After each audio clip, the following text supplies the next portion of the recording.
We're not all eating them. They're literally going to get thrown out. No, they're not. Yes, that's right. They're not. I can tell you right now, they're not. I have several children at home, and Okay, we're going to make a mess here. The bottle here says there are no children at home. Exactly. Yeah. I have. So, not buzzed or buzzed or? No, not buzzed. Okay. Not buzzed at all. No. Okay. I'm just doing this for my own. 4 sips of beer. Basically, that's what it was, right? It was like a tasting. So I'm sitting with filmmaker Joe Swanberg, an actor, and Jake Johnson, actor. The film is called Digging for Fire, coming out Friday. That's the 21st in theaters and 25th on VOD. Well done. Thanks. Well done. The film reunites actually Joe and Jake, who were last together for, I believe, X-Men Days of Future Past was the film? No. Was that it? Mm-mm. No. Oh, no, it was the one with the beer. That's correct. Okay. That was a good one. No, we did an X-Men together, but not Days of Future Past. Oh, okay. Alrighty. I was in X-Men 2. I know. What was its name? The Quickening. Something like that. I got nothing on this. Age of Ultron. I know. You haven't been in any... Well, you've been in some big films. You're going to be doing Jurassic World, Jake? Or you just did that? I'm not going to be doing it. You did it, rather. I'm sorry. When are you shooting Jurassic World, Jake? The next Jurassic World. Have you not seen anything about the news, my man? Deserved. Sorry. I'm discombobulated. I'm on sleep deprivation, or I'm dealing with sleep deprivation, so I apologize. No, I know Jurassic World came out a couple months ago. Yeah. You know, my child... Highest grossing movie of all time. Is it all time? It was something crazy like that. I think number 3 of all time. Why are you talking to either one of us? I don't understand. Jake. The film stars Jude Swanberg and some other people. He just insisted on having first billing, and none of us wanted to fight with him about it. Yeah. But the thing is this time I said, now I saw a little, right? You saw a little Joe Swanberg. He looks just like his father. He looked just like me from the moment he was born. When he came out of my wife's vagina, I looked at his face. So she did not have a C-section. We've established that. I thought, man, that baby looks just like me. It's like a Photoshop joke where somebody took my face and put it on a baby. And he just continues to look just like me the older he gets. Though I know Chris's face well enough that I see a lot of her in it, but also occasionally I'll look at him and think, he looks just like pictures of me when I was that age. Right. The lucky part of the whole thing is that he's a boy. Because if it could have been a girl who looked just like you. Well, I just had a girl who also looks just like me. Wait, you just had your second child? Yes. Congratulations. I didn't Thanks. know that. And what's her name? Her name is Abigail. Okay. And I am very curious to see if she looks just like me when she is 13 years old, and I hope the answer is no. Is Chris getting annoyed? Or she just sees herself in that? I'm sorry, Jake. We'll get. You have children, so you didn't know this was easier to do this with one mic to just talk to one person. I'm sorry, we're gonna get to you. I just was surprised. I would rather do this than the back and forth. Can I remind you? You said don't rush this one. And let him talk. We're going to go over. At that point, I thought you had 3 mics. My good man. I thought I would start 20. You wanted? You can have this mic. Actually, you should interrupt all you want. That's right, because you're being respectful of what I asked, which was not to. I'm sorry, because you have actually germane things. It's it's called table talk, I believe. Keep the table talk to a minimum. Sorry. So you were saying Chris just accepts the reality that these babies look hardcore like Swanbergs. Yeah. Okay. So, well, congratulations. I had no idea. It's nice to hear. It is breaking news. Okay. And it's nice that your son has now a little sister. It's nice to have I hope two, it's nice. A pair. Yes. One of each. That's another thing that I'll check back with you in 5 years and tell you if it's nice or not. And I hope she looks. I hope she looks like looks Chris. Work for her too, because I'm sure. Come on, you have a very lovely wife, right? Okay, let's get to the film at hand. I'm sorry, I apologize because I keep getting distracted. And then I'm saying I know Chris just had a film come out too. She did, Unexpected. Got good reviews. It's a great movie. I love it. So a little plug for Chris. I would talk about Chris for the entire duration of this thing. But I wouldn't want to do that. So Jake, I'm happy to thank you for. We need you too, homeboy. This one's plugged in. Yeah, if we don't have you, it gets super weird. Then I'm not sure Right now, I barely know what. Yes. Right now, I'm not positive. Without I've you done it with talking, 3, then it's just you and me hanging out. I've done it 3, and by the end of it, the whole thing. I'm like a rapper. You mic dropped yourself, which I respect. Is it warm in here? Holy really hot, Jesus actually. Christ! I'm burning up. I'm getting all flushed. And I wonder if they turned the AC off because of that last one. Oh, because I'm having the same moment you're having, where I feel like I'm going through menopause. I don't want to use the term. Like, everybody's talking during this motherfucking podcast. I'm burning up. So the movie Digging for Fire. Digging for Fire. We Ensemble. shot this one in 15 days. It is loosely based off a true story where I was in my backyard digging with my wife. We were trying to put a garden back there, and I found a gun, a bone, a license plate, a bag of marbles, and I called the Los Angeles Police Department. The microphone just to say how much I enjoy the fact that you always mention the bag of marbles.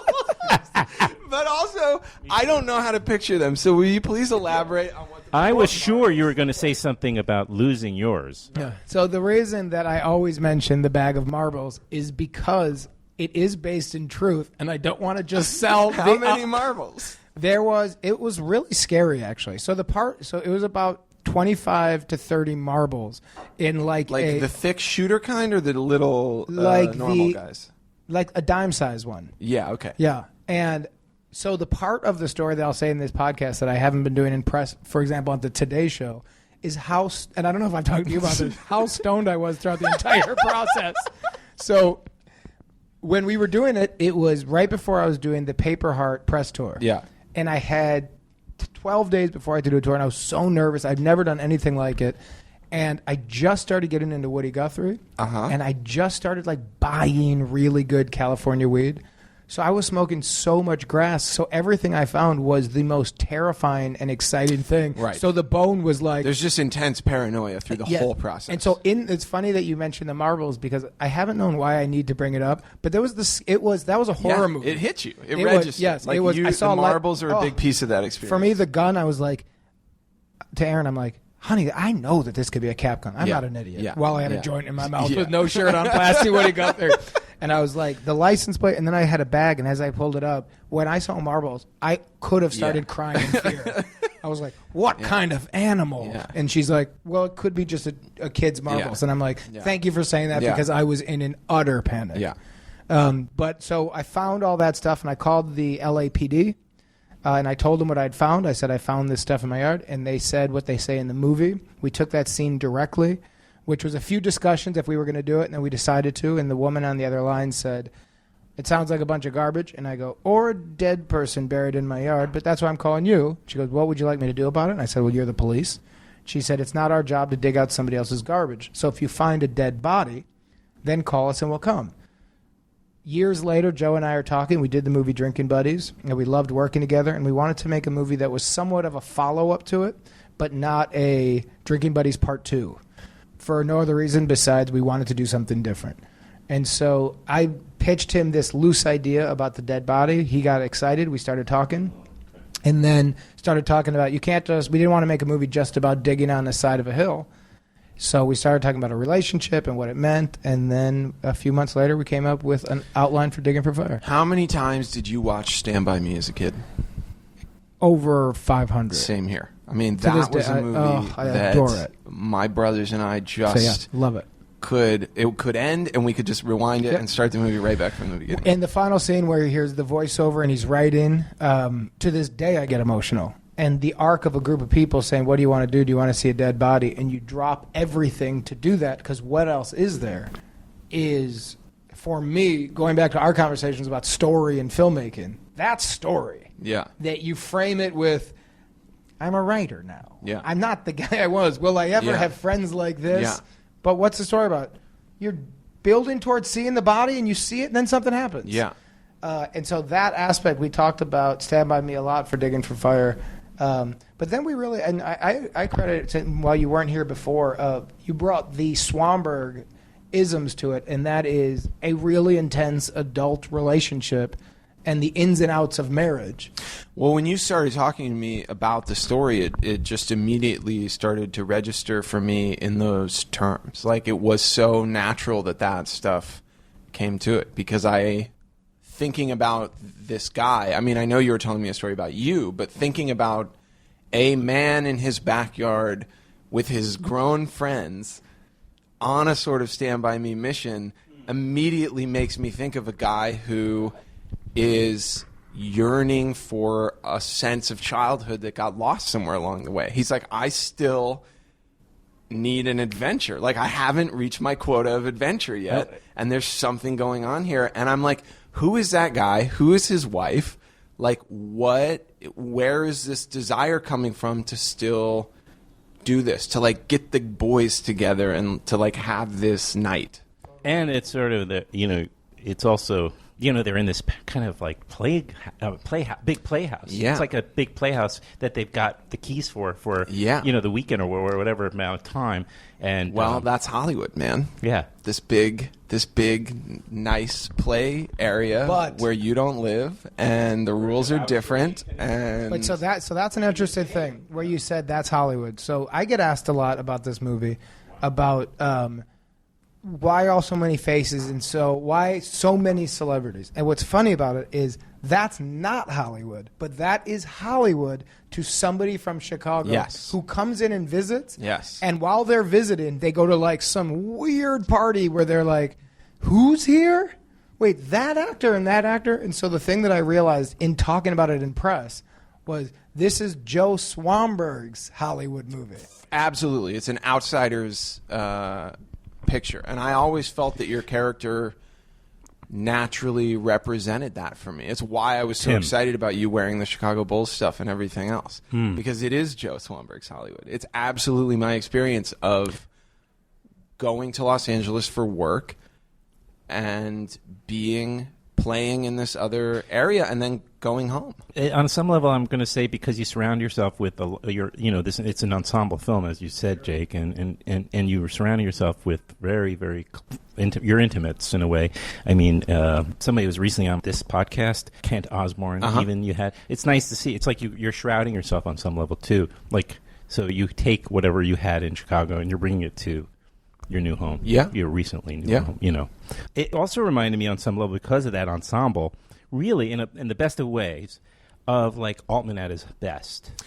Definitely. I mean, I think that the instincts are probably the same, which is that you have a group of friends and you have these amazing actors and they're improvising is your style. Well, it's interesting because I mean, I have complicated feelings about the movie being packed wall to wall with famous people. One of those feelings is I acknowledge the point of view that that's distracting, right? That every time somebody who's that famous shows up, there's a piece of you that is solely focused on the real person and the sort of fame level that they bring to it, right? Yeah, for sure. But then there's this other feeling that I have, which is those people are famous because they're really good at their jobs. They're very talented actors. Right. Why wouldn't you want to work with all of the most talented actor, even if it's somebody who's only in the movie for 45 seconds? Why wouldn't you want those 45 seconds to be Jenny Slate, Sam Elliott or Sam Jenny Slate, right, or any of these people? And you're grappling with. Go ahead. I'm sorry. Finish your thought. No, that's. Yeah. I mean, that's. And I think that Altman. Jake and I didn't say, like, let's make a movie full of famous people. Jake and I said, let's tell this story. And then with each role that came up, it was like, man, who would be great? This person would be great. And then if we called them and they said yes, how are we not going to put them in the movie? Right. And so it was really an interesting organic experience of this cast growing and growing and growing over the couple weeks of pre-production, where we were just calling people based on our conversations about in a dream world, who would play this role? Well, I mean, Sam Elliott, right? Well, when Sam Elliott gets on the phone and says, sure, I'll do it, you're like, great, man. Come on. Come join the gang. Come have fun. Anyway, I think Altman was in a similar position, where it's essentially when Altman made a movie, that was an event, and everybody wanted to be a part of it. And so those casts just got crazy because he's throwing a fun party. Yeah. Just so everybody knows, Jake, you play Tim. And you are married to the lovely Rosemarie Dewitt, who plays Liam. Yeah, your recent parents, right? And both at that typical juncture where you're feeling confined and need to bust out a little bit, and then you're like in this playland, as we say, but Rosemarie's character ends up splitting and going with the kid to, not splitting in a negative way, it's just a weekend apart. Yeah. You're watching the house, supposed to do the taxes. Yes, sir. And she goes to her parents, correct? Yes. Not too far off in L.A., and then decides she's going to leave the little boy's character with the grandparents. I feel like an executive hearing a pitch to a movie, and I'm like, all right, yeah, I'm with you. Yeah, that's correct. Except there are people listening for. I appreciate what you're doing. My parents that listen to the show are going to want to know what we're talking about. Okay, so, Mom, that was Jake. Mom, Dad, he's doing an excellent job.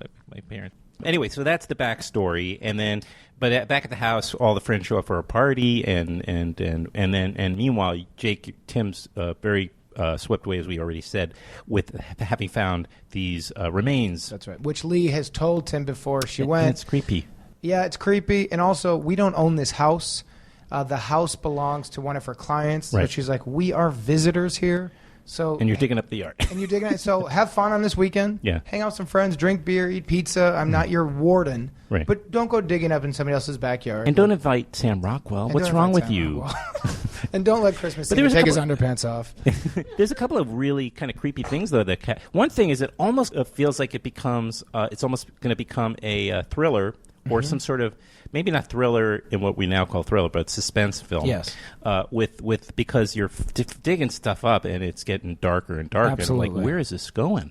And then the neighbor comes over, played by the great Tom Bowen, who's fantastic in everything he does. Edit. Just heads up for me, my editor. Oh, that's me. He was so good in the movie. He's really good, and he's almost menacing, even though I think he's trying to say something good. Well, but I wasn't sure. It's one of those moments where I think Joe and I see things. We like to see things as director and writer and actor. Yeah. As we can have different opinions on one moment, because I saw that 100% as menacing. Okay, good. As him saying, "This isn't a theory that there are bodies under there."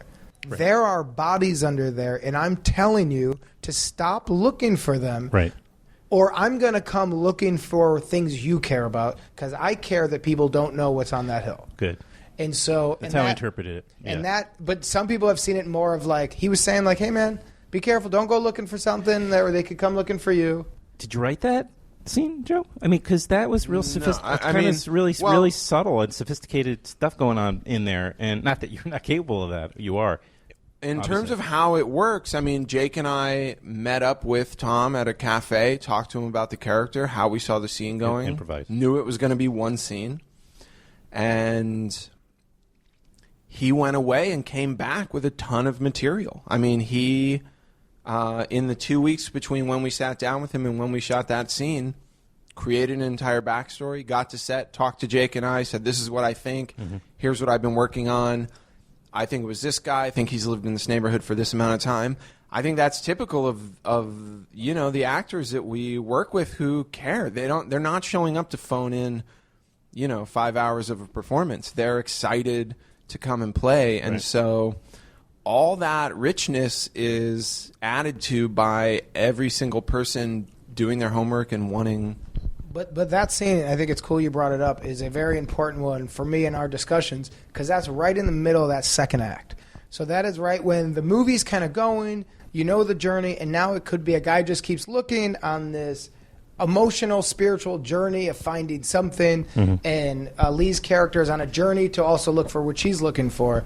And we wanted that turn in there to say, yes, this could be symbolic, or there could be dead bodies. It could be the Chicano Hall of Fame, for what he said, in there. And the second that Tim finds this, he could be bringing a world of hurt to he and his family. Right. And I think the importance of that is in these stoner-ish, hipstery, movies, sometimes there aren't a lot of stakes besides emotional stakes. Sometimes the stakes can be in there, it's not movies I'm insulting, it's movies I'm in and that I, help create. But there could be that times the stakes are like, you love your partner moments less, or you feel a little less than you could, or you don't strive enough. And I personally really like when all of a sudden you've got those movies that I grew up with stakes, where you all of a sudden have all those feelings and all those But then you could have, oh, homeboy, you might just be a goofy stoner partying with your friends eating pizza like a true goober. But this could end really bad. And so for me, that scene, I love watching that one play. I like when people look around in the audience like, why is that here? Yeah, yeah. Joe, do you prefer the term stonerish, hipstery to mumblecore? I've made my peace with mumblecore. I mean, I'm kidding. Mumblecore, all on its own, became a thing that's not going anywhere. Yeah. That's what's interesting about it. Like, you know, in 2005, I think all of us were laughing and thinking it was funny, and now in 2015, mumblecore is being taught in universities. It is written about in books. Like it Jokes is on you, critic or whomever. Yeah, yeah. It's a thing. Look what. No, It certainly there was went through a backlash. wave There was a backlash. where it was an insult. Yeah, And then it emerged from that wave, and now it is just an academic. Lena, The amount of talent that came out of that movement, because I now hear about it, so they'll be like, safety not guaranteed is considered mumblecore. Yeah. Drink it, then I'm like, yeah. like, what are you like? Yeah, they're like, oh, mumble. I'm like, do you see the all-star directors that created a movement? Yeah, it's incredible. Yeah, it was a lot. I mean, for me, that's the thing that's coolest about it, is that everybody is still working. Yeah. Like Doing nobody great like bombed out and disappeared from that scene. That is a group of filmmakers who are going to be making movies for the rest of our lives. I think it's also a group of filmmakers that I find really cool that took the independent movie world of kind of for our generation and said, these cool people from the 90s started making indies and said you don't have to do the studio world, and we're saying you could actually make these movies for 15 to 20 people. Yeah, you don't even have to do the indie world. You can do the indie world that at first, yes, they are extremely experimental, but you could say, which is something you and I are quite literally doing, where we can say, well, what if we put our own money into the movie? What if we actually pay for it? What if we cast our friends? Who then do we need to deal with?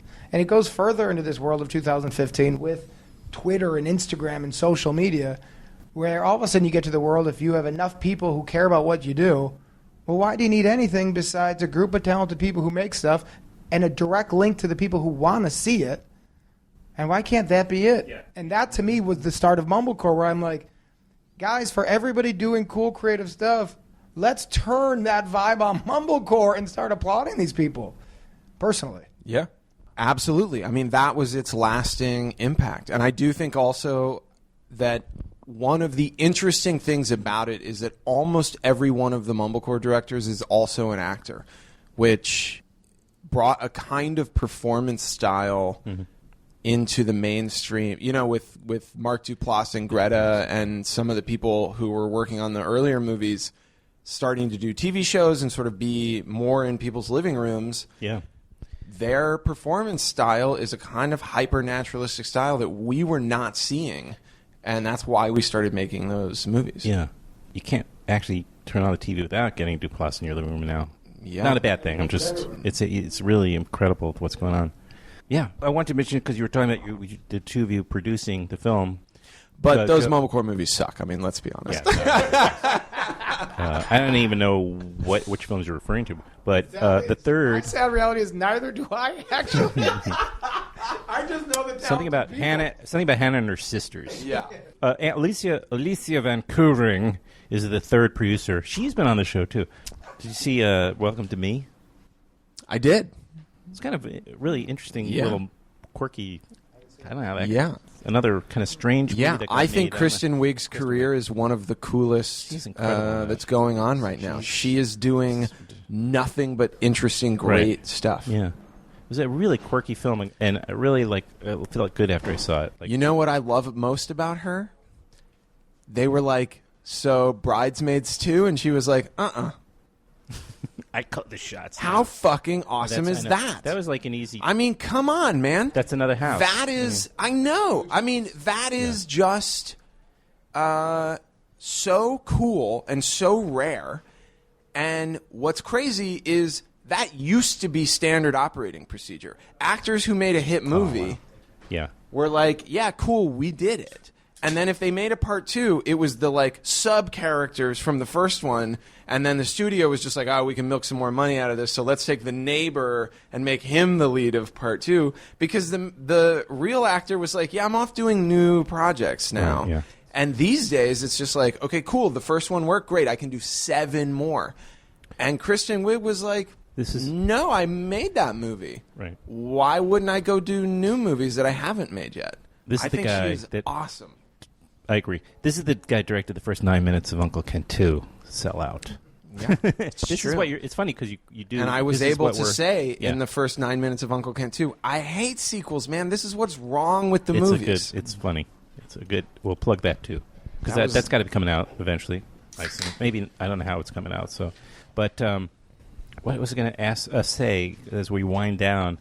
We'll just remind everybody, Digging for Fire out Friday the 21st of August in New York and on demand. Was it the 25th. 25th, excuse me. Good. And it stars... iTunes, Hulu, Vudu, Amazon. You got your House. Comcast, your Time Warner Yeah. cable. Is that your James Franco?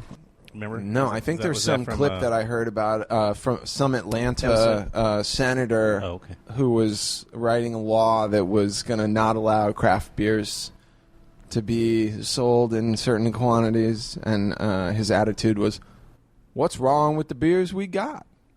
We got Miller Lite. Budweiser, Heineken," Miller and then Lite. you just hear guys in the background shouting out, "Coors." Yeah, right. That sounds funny. By the way, send out good vibes. Tomorrow, I'm directed to call the Standard Hotel in the East Village at 10 o'clock, Roger Corman's room. Supposed to call. Mr. Corman will... Roger then- Corman's in New York right now? Can we get a meeting with Roger Corman? Talk to Lindsay.